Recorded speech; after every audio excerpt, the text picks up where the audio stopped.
Welcome back, everyone. This will be episode number 6 of our watercolor series, and today we're gonna try to step it up a little bit. So what I want to show you, I'm gonna kind of give you an idea on how this painting was actually created, and I would say this is probably an intermediate level, but really the only thing that makes this an intermediate level is the drawing part of it. You have to spend a little bit more time on the composition before you can actually begin to paint. So I'm going to talk to you a little bit about what I did with my composition and how to use references, and then we'll get into the painting. Alright, so before I kind of go into what I got going on here, I'm going to give you a couple of tips for today. Tip number 1 is don't rely on a single reference when you are doing paintings.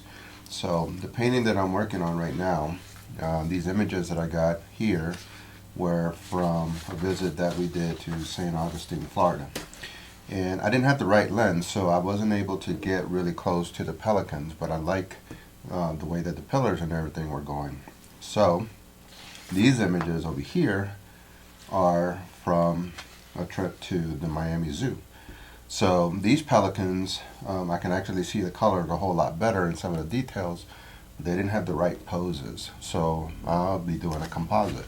So I'm going to combine some of the stuff that I got from this photo shoot and this photo shoot to create the painting. Tip number 2, work on your composition. A lot of the times my students, they'll get very upset with a painting and they think that the problem is with the techniques themselves when the problem might have been in the composition. So just to show you a little bit of what I got going on here, I went ahead and divided my paper into thirds in both directions. And then in this lower corner right here, I have the 3 pillars that I want, and I have the 2 smaller pelicans. This is all like a supporting cast here, because I want my focal point to be this guy. He's coming in and he's going to be landing right here. So he's closer to us, he's bigger, and he's located at about this intersection right here. Okay. On this line right here, roughly, is where the bank's going to be right here, and then this up here is the sky. So I tried a lot of different positions on this one. I even tried a vertical format, but ultimately this is what I came up with for my composition. So very important to work on composition. Practice, do like miniature sketches to see what works best before you actually spend the time to do the painting. Alright, so let's go ahead and get started.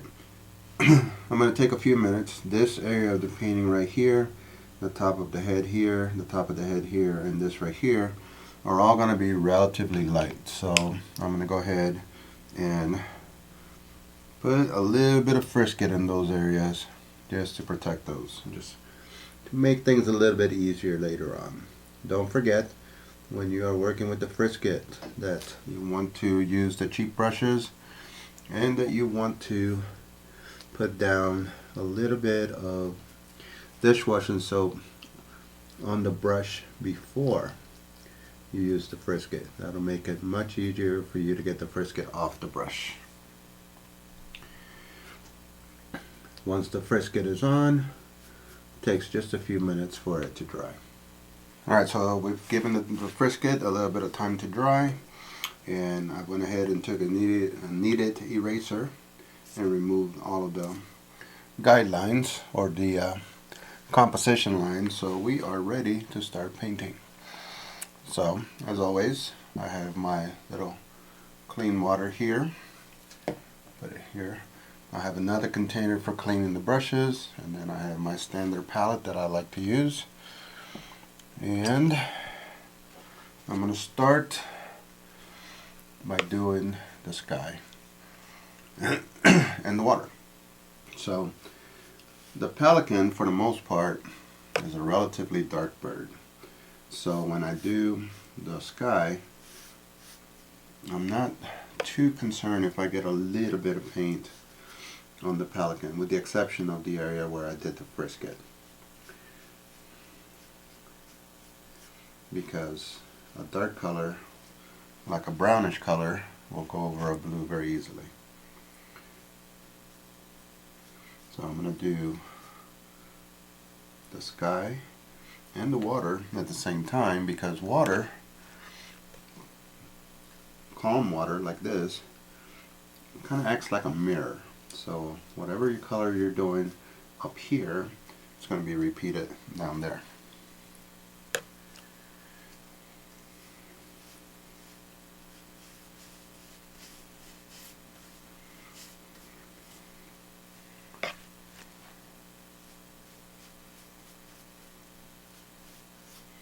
This is a little buoy there, so we'll add that on later on. Okay, for this particular sky, we're going to be working with both the phthalo blue and the ultramarine. The phthalo blue being the warmer of the two. And I'm going to do a little bit of lifting just to suggest some clouds.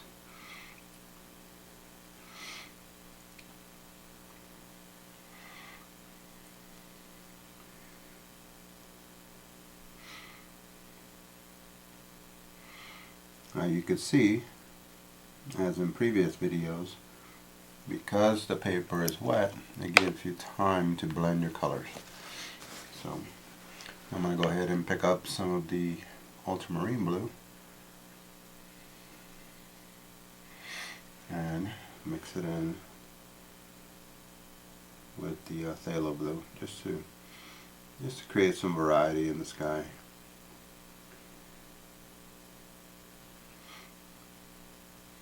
I want to make sure that the colors remain transparent so that I can still see the drawing underneath. And when I leave the little pockets for the clouds, I want to make sure that there's some variety in there. I don't want the clouds to all look the same. Down here, as the colors come down closer to the horizon, they tend to get a little bit lighter. So I'm going to focus more with the phthalo blue and just a little extra water in there.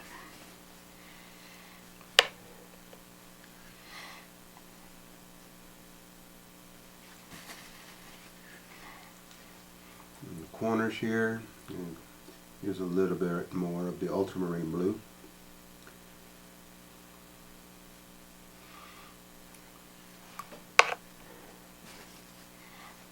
And a little bit of the phthalo, and then blend them before they have time to dry.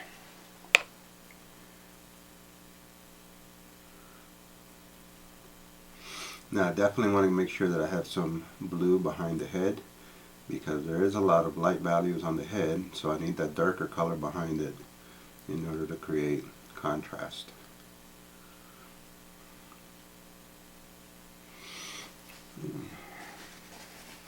Use my paper towel and just do a little bit of lifting, make some of these clouds look a little fluffy.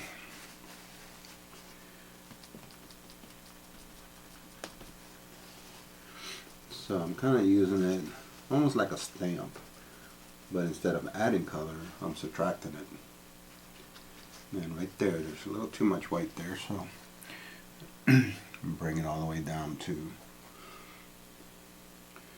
the fresket.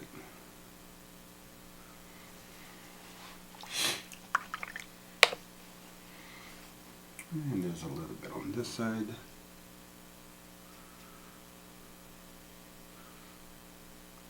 Okay. I'm going to kind of do the same thing down here, but water does a few things. Not only does it reflect whatever's around it, but you also have to deal with, sometimes you have debris in the water, sometimes you have shadows in the water, and of course there might be some movement in the water. So it's not going to be an exact duplicate of what you see in the sky. So some of it dried up a little bit, so I'm going to go back in here before I do the water and just make sure that the area is damp.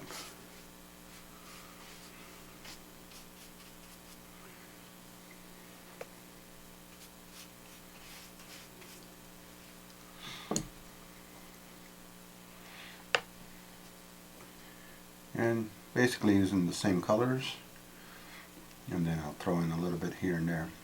Now here, because the water is relatively flat, this is not it's not like high moving water, I do want to try to keep my brush strokes horizontal.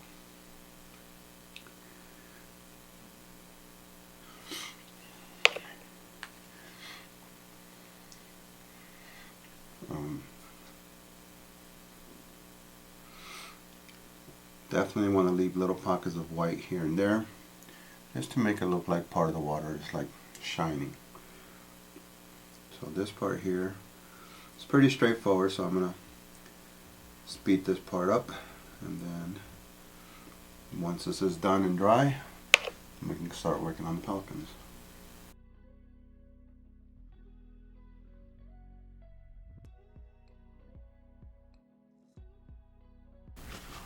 Alright, so we got the sky and the water painted and dried up, and what I'm going to do now is I'm going to go ahead and paint these pillars and block those in with the reflections.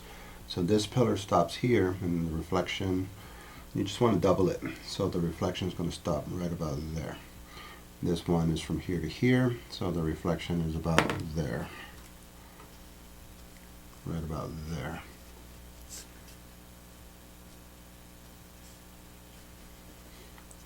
And this one goes off the page, so we don't have to worry about the reflection. So these old pillars are made out of pressure treated lumber. So what I've done is I've mixed up a regular green, and then I'm throwing in a little bit of the cadmium red just to dull it. Oops, I got a little heavy there. So yeah, kind of like that. So it's a green, but it's a very muted green, and this is very similar to the colors that they use for these pressure treated logs. Okay. So all I'm going to do here is first I'm just going to block it in, and I don't have to worry about wetting the paper first. So I'm just going to go here, and these are rough, right? Now the tops are different, right, because that's the open grain, so they're going to look a little different. When I do the bottom, or the reflection, I want to use the same strokes that I did here, but with the new color. And then in between these, I'll put in the color of the water.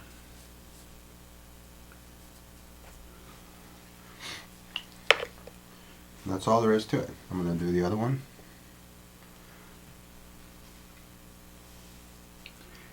And then I will put in, these are just blocking it in, and then I will do the shadows later.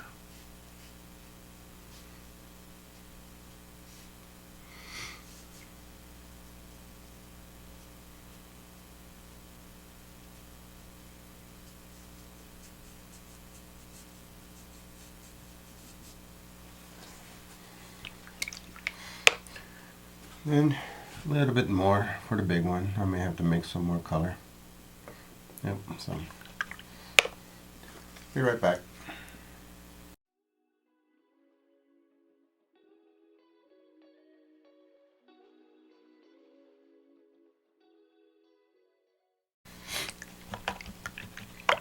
Alright, now that I have those in place, I can finish out the water around it.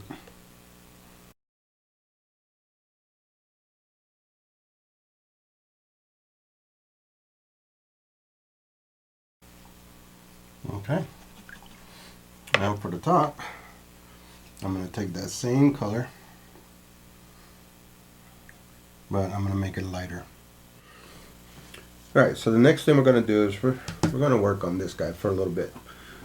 Excuse me, since he's the focal point. So I've taken a few minutes and I've kind of brought back the pencil lines, because when you remove frisket, it often takes the pencil lines off.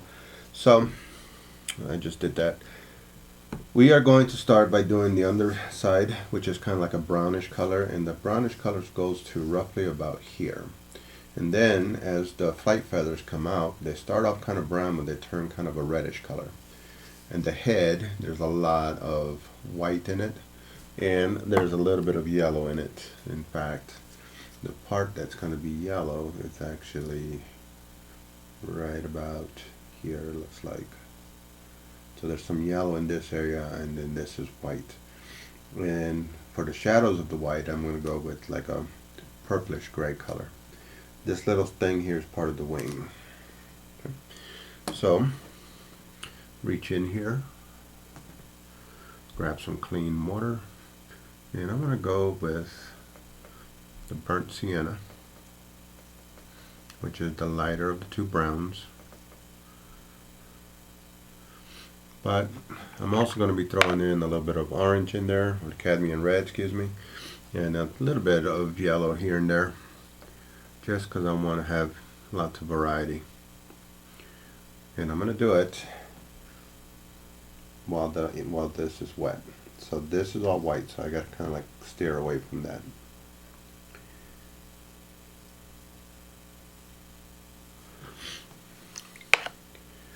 And just grab in here just a little bit of the cadmium red, and then just hit it here and there. I'm not trying to get too precise yet.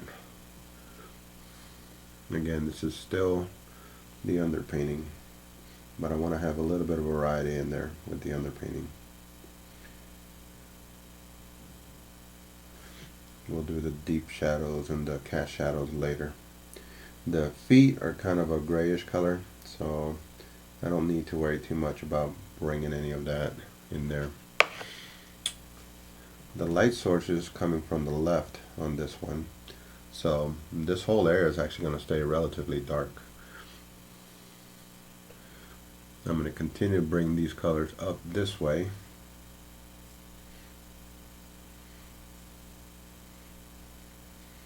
And start introducing more of the cad red and a little bit of the yellow as well.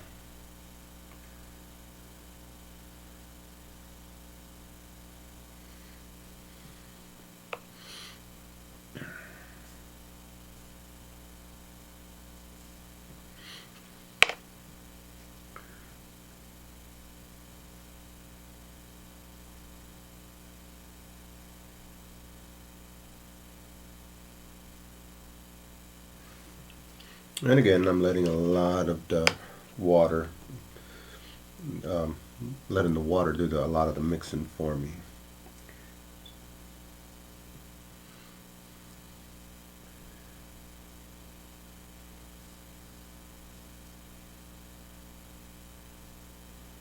For the time being, I'm going to stay off the flight feathers.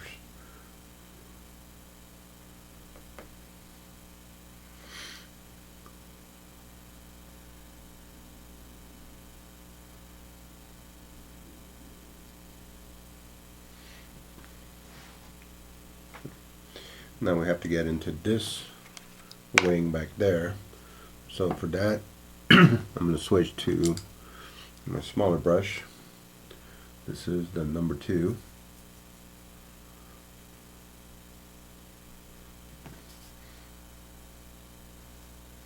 And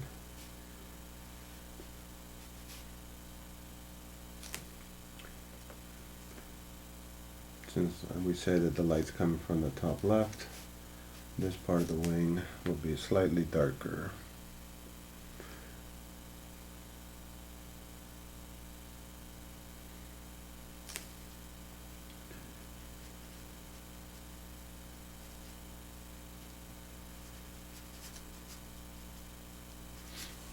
Alright, so there's a little puddle there, and that happens. I just use my brush like a little mop and take some of the extra water out, or you can just let it soak in naturally. Okay, so while this is drying, I'm going to start working on the head. The head, this little piece right here, is kind of white and yellow and a little bit of orange. So the easiest thing to do there, I'm going to clean my brush, grab a little bit of the yellow, and I don't want it to be too bright, so I'm going to dull it just a little bit by adding a little bit of this color right here, just a tiny bit, just so that it's not quite so bright. And it's going to be right in this area here. and then that area kind of stays white.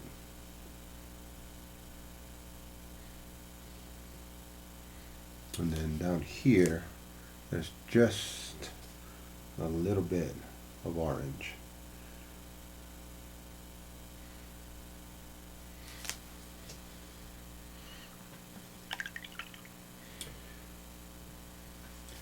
Then for this area here, which is predominantly white, we're going to put the shadow on this side. And for that, I'm going to mix up a little bit of violet, which I already have right here. I think I want a little bit more blue in that. So the ultramarine blue.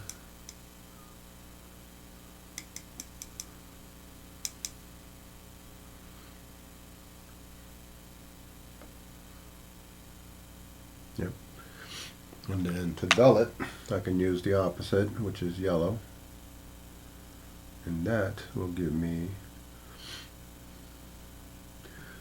a nice little gray. Got a little yellow on me, so I'm going to add just a touch more of the violet. There we go. The light source is coming this way, so the shadows will be on this side.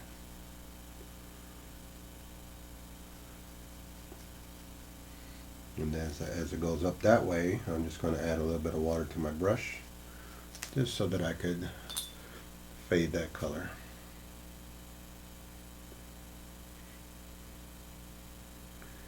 A nice soft blend. For the beak, the upper beak, there seems to be a lot of this reddish tone with a little bit of yellow in it. And then the lower portion of the beak, there seems to be more of the gray. So I'm going to reach in here. Now all of these areas are small, so I do not pre-wet the paper. So I'm going to reach in here with my, still working with my number 2. And I'm just going to go ahead and fill this whole thing in.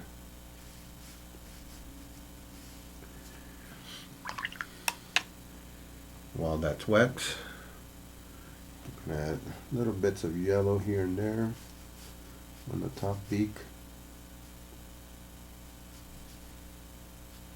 And then let's just let that mix for a little bit. And then we'll do the bottom part.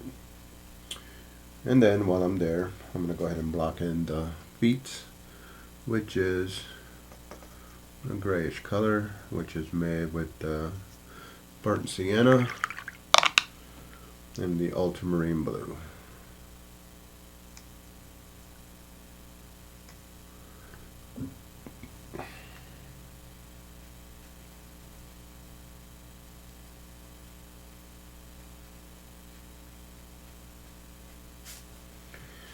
Alright,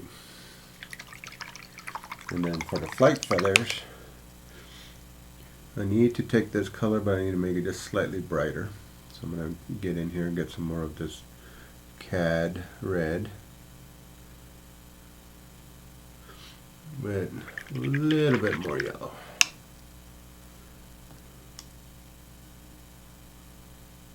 There. Yeah, that looks pretty good. Just load my number 2, roll it, and try to keep my hand out the way.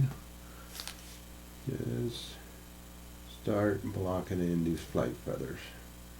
We'll do a little shadow work later to separate them from each other.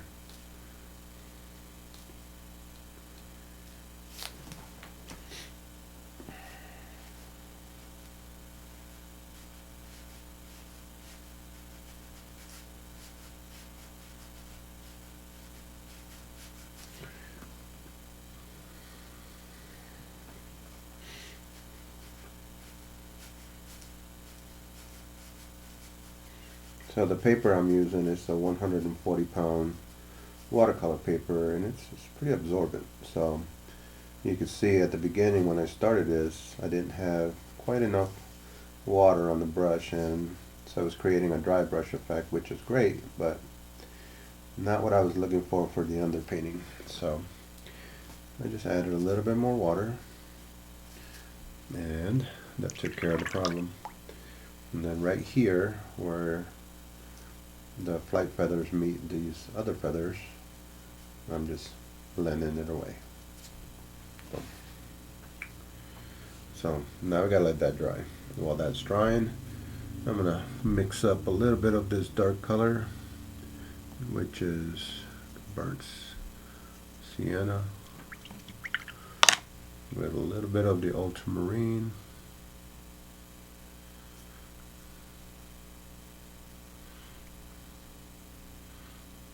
And I'm going to use that for the sky, or the eyeball. And I'm just going to leave a little bit of the white showing.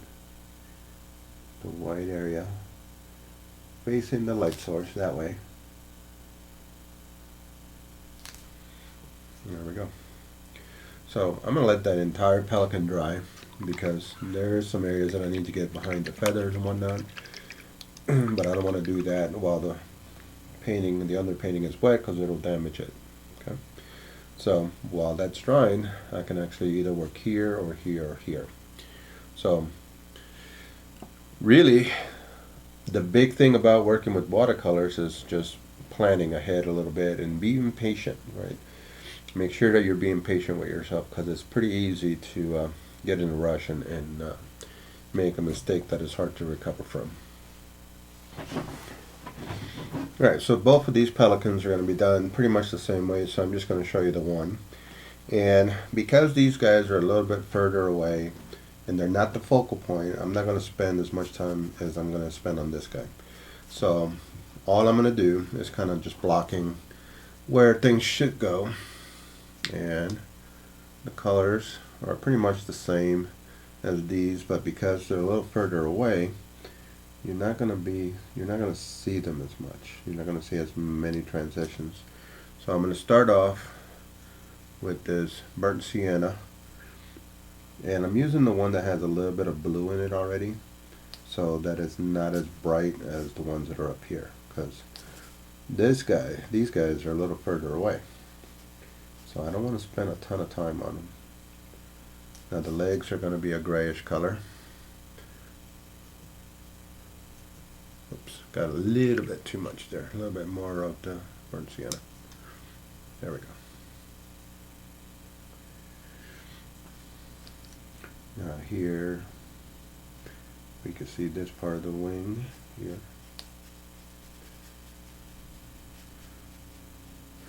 The flight feathers, I'm going to go ahead and throw in a little bit of this color, but again, I don't want it as bright, so I want to dull it.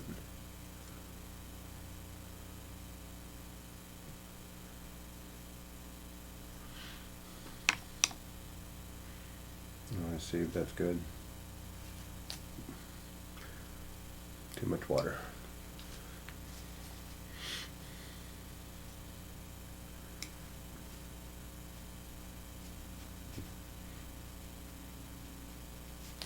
And the back one's a little bit darker, so I'm going to use this one here.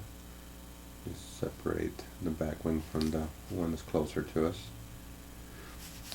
This lower part of the wing has a little bit of gray in it, and so does the tail. So let's add a little bit more of the ultramarine blue.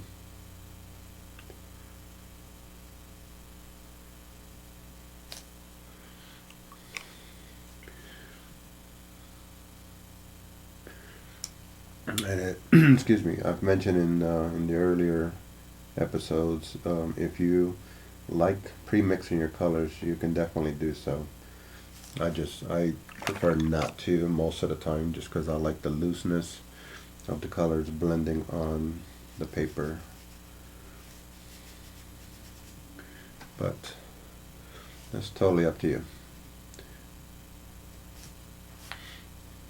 Okay, this little piece here is part of the neck.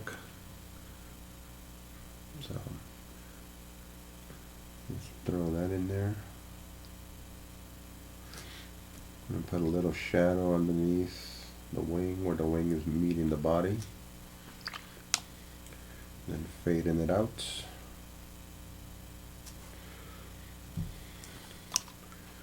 The top of the beak should be this orangey color, but not as bright as the one in the foreground.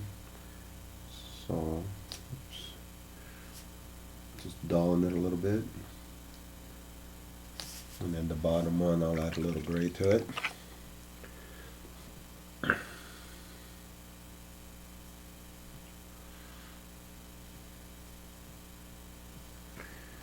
So, this one here, a little bit of gray. And then it just kind of fades into the neck. So I'm just going to like fade it away. I want to use that same gray color for the feet. Oops. I need to reshape my brush.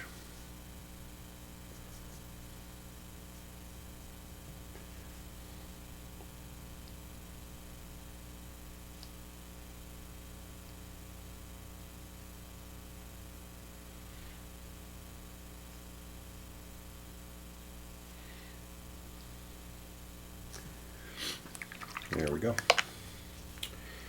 To do the pillared, since we said that the light's coming this way, this side will be a little bit darker than this side. So, since I already have that mid value in there, I can get in here with my number 2, and as I'm darkening this area, I'm also going to suggest some of the texture. Try to keep my hand out the way. Because remember, that these are just old wood pillars, so they're very rough. They're not like nice and smooth like the ones that they use when they're building a house.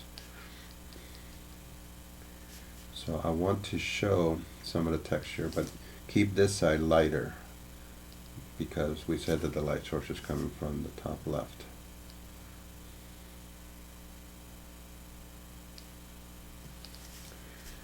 And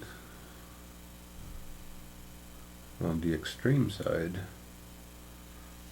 I'm going to add just a few more that are even darker.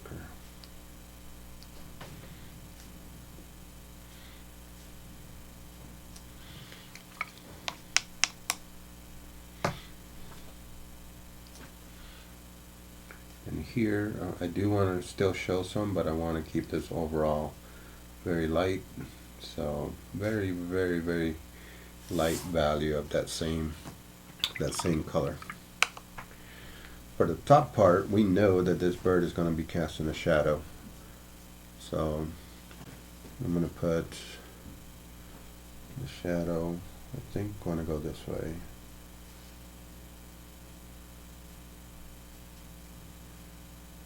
Just like so.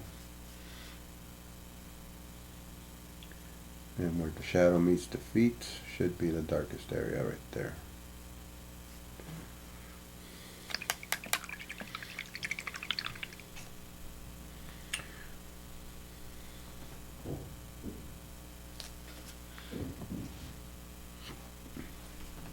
I need to increase the shadow here a little bit, and I need to darken this up just a little bit.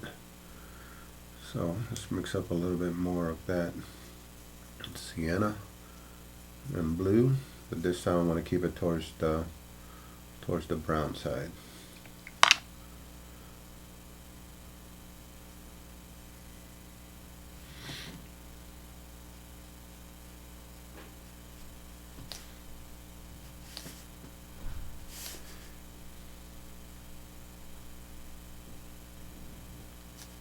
Just fade that away. There we go. And then there will be a shadow underneath this right here.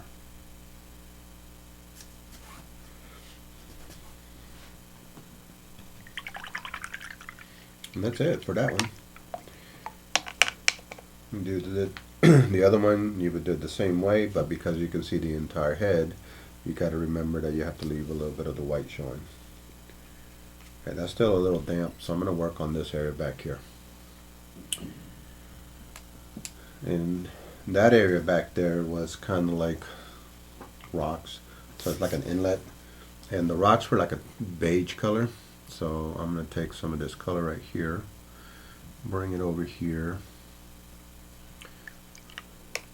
throw in a little bit of the orange, or the cadmium red, excuse me, which looks like orange.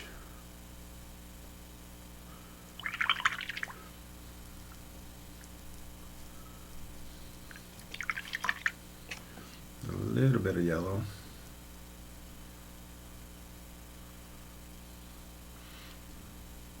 And lots of water for this, because that's how we're going to get that light value. And really, we don't want to see a lot, because this is too far away. Add a little bit more yellow to it, but it's too far away to have any like real details on it.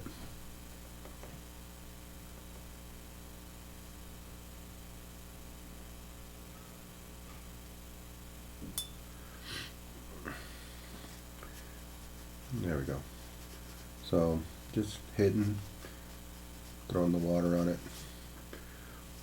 Then while the water's wet, I'm just kind of dropping in some of this color. As it goes down, like here, I will be adding a little bit of a shadow there.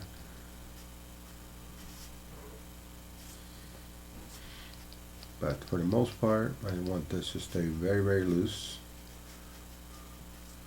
And I want to do a little bit of mixing while it's still wet.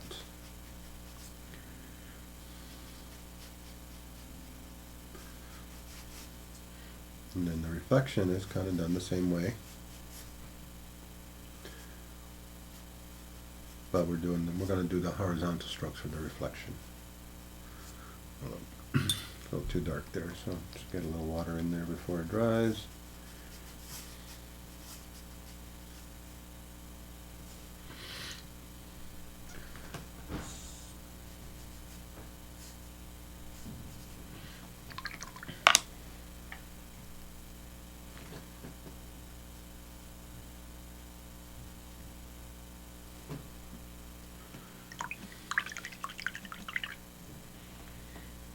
Alright, for the reflection, I'm going to switch back to my flat brush. Still working with the same colors though. And it's going to be done similar to this. So, just a little tapping motion.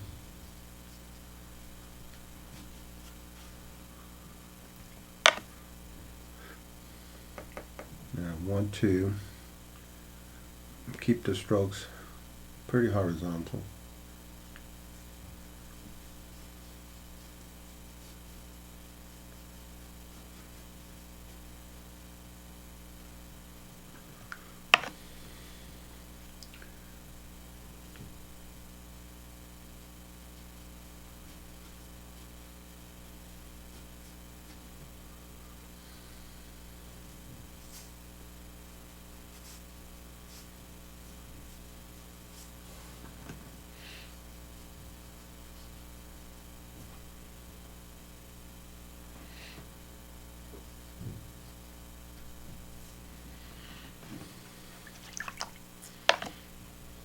Alright, while I'm at it, I'm going to go ahead and knock out that buoy, and this particular buoy was one of the red buoys. So, start with cadmium red, and yeah, that brush looks like it'll fit in there. So,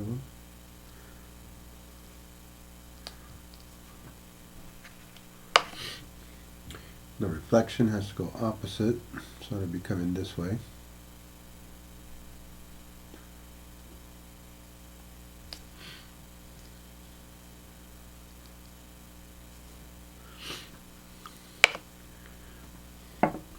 Lift a little bit off the color from the top with just water.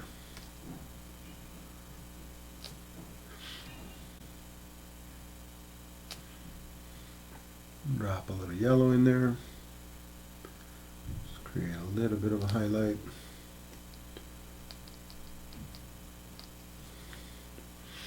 And then once this dries, I'll put in a little bit of watercolor right there just to separate the buoy from the water. Alright, so this one's pretty much done. Obviously, and I've still got some stuff to do, but I can do that off camera. Now that you know how to do it, it's pretty much the same. So I'm going to spend a little bit more time on here to show you guys how to finish this out. And then after that, I'll take it off camera and finish it up. I hope that you're liking this series. I do enjoy bringing it to you guys. So if you're finding the stuff that I'm showing you guys helpful, please help me out. And share, like, hit that bell button, just so that you can get notified when we have new stuff come out. And if there's something, especially if you're learning how to do watercolors, that you're not sure how to do and you want me to make a video on it, let me know in the comments. And then I'll see if I can put something together for you guys. Okay. So what am I doing now? All I'm doing really is I'm just going to start using my shadows to start darkening up certain areas. Because remember, your shadows are where you separate things.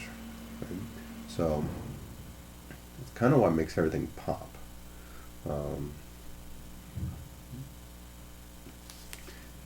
The big thing is when you do your shadows, don't overdo it. It's very, very easy to get carried away with the shadows, and before you know it, the painting starts to look either too dark or too muddy. Okay? So, just by putting that shadow in there, I can get a little separation there. Now, I need to separate, especially here. These not so much, but these here need some separation. So, same grayish color that we've been working with, which is the sienna and the ultramarine blue. And I'm using my number 2, but you can use a smaller brush. It's easier for you. And I got it into a nice point, and the light's coming here, so we're just going to skim like where the shadows would be to separate the flight feathers from each other. And in this case, I am actually doing a little bit of dry brushing, because I don't really want this to have like really smooth outlines. So there is very, very, very little paint on the brush.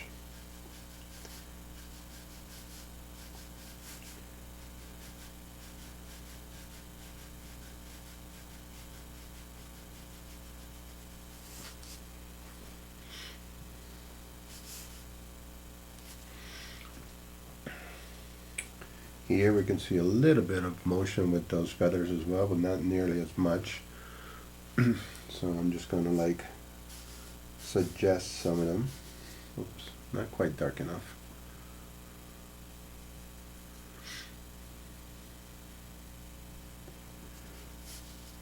And just skimming it, barely, barely, barely touching the paper.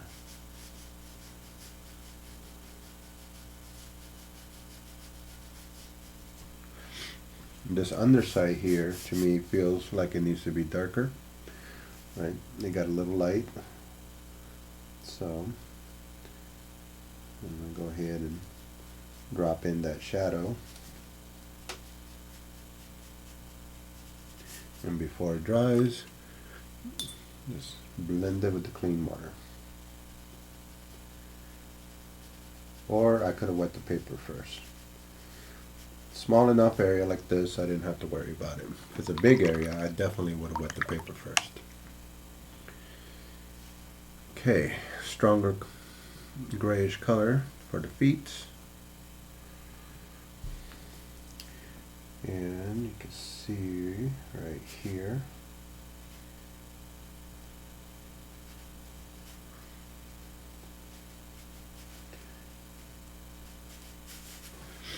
There we go. And because they're kind of tucked together, you don't really see much of the little feet. Let's see. Oh, the bottom beak needs to be darker. It needs to be the grayish color.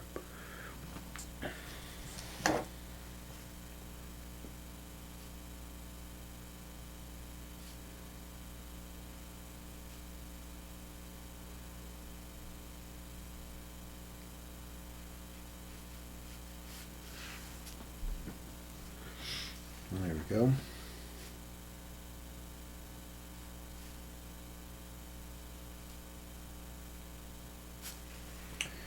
I feel like this needs a little bit more of a shadow on this side.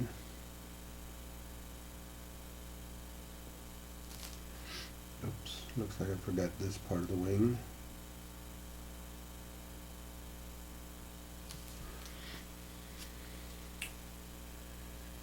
And just a little bit of touch-up work around the sky and the water. Finish up this guy and we'll call it done. So as always, I hope you enjoyed this episode here.